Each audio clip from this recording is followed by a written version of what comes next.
I was lying there, on my back in bed. I could smell the avocado blossoms. I could hear the coyotes. I could hear stock cars squealing down the street. I could feel myself in my bed, in my room, in this house, in this town, in this state, in this country. I could feel this country close, like it was part of my bones. I could feel the presence of all the people outside at night, in the dark. Even sleeping people I could feel. Even all the sleeping animals. Dogs, peacocks, bulls. Even tractors sitting in the wetness, waiting for the sun to come up. I was looking straight up at the ceiling, at all my model airplanes hanging by all their thin metal wires, floating, swaying very slightly like they were being blown by someone's breath. Cobwebs moving with them, dust laying on their wings, decals peeling off their wings. My P-39, my Messerschmitt, my Jap Zero. I could feel myself lying far below them on my bed, like I was on the ocean. And overhead they were on reconnaissance, scouting me, floating, taking pictures of the enemy. Me, the enemy.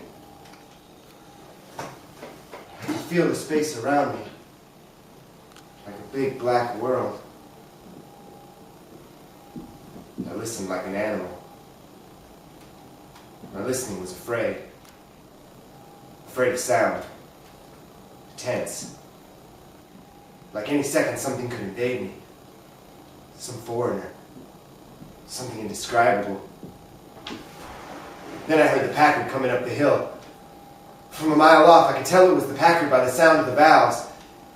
And I could picture my dad driving it, shifting unconsciously, downshifting in a second for that last pull up the hill.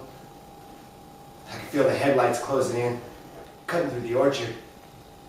I could see the trees being lit, one after the other by the lights, then going back to black. My heart was pounding, just from my dad coming back. Then I heard him pull the brake. Lights go off, keys turned off, and a long silence. What's he doing?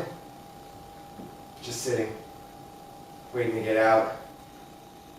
Why is he waiting to get out? He's plastered and can't move.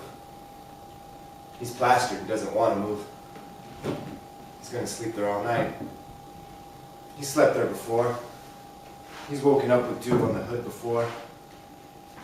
Freezing headache. Teeth covered with peanuts. Then I heard the door of the Packard open.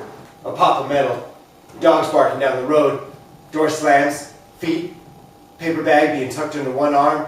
Paper bag covering Tiger Rose. Feet coming. Feet walking toward the door. Feet stopping. Heart pounding. Sound of door not opening. Foot kicking door. Man's voice. Dad's voice. Dad calling mom. No answer. Foot kicking harder. Wood splitting. Man's voice in the night. Foot kicking hard through door. One foot right through door. Bottle crashing. Glass breaking. Fist through door. Man cursing. Man going insane. Feet in the hands tearing. Head smashing. Man yelling. Shoulder smashing. Whole body crashing. Woman screaming. Mom screaming. Mom screaming for police. Man throwing wood. Man throwing up. Mom calls cops. Dad crashing away. Back down driveway. Car door slamming. Ignition grinding. Wheels screaming. First gear grinding. Wheels screaming off downhill.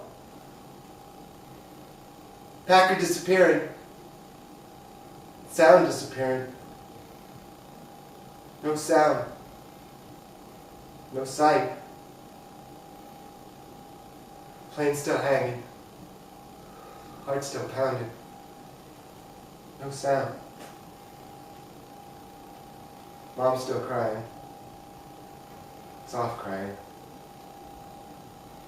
And no sound. And softly crying. Moving around through the house. And no moving. And crying softly. And stopping. Then, far off, the freeway could be heard.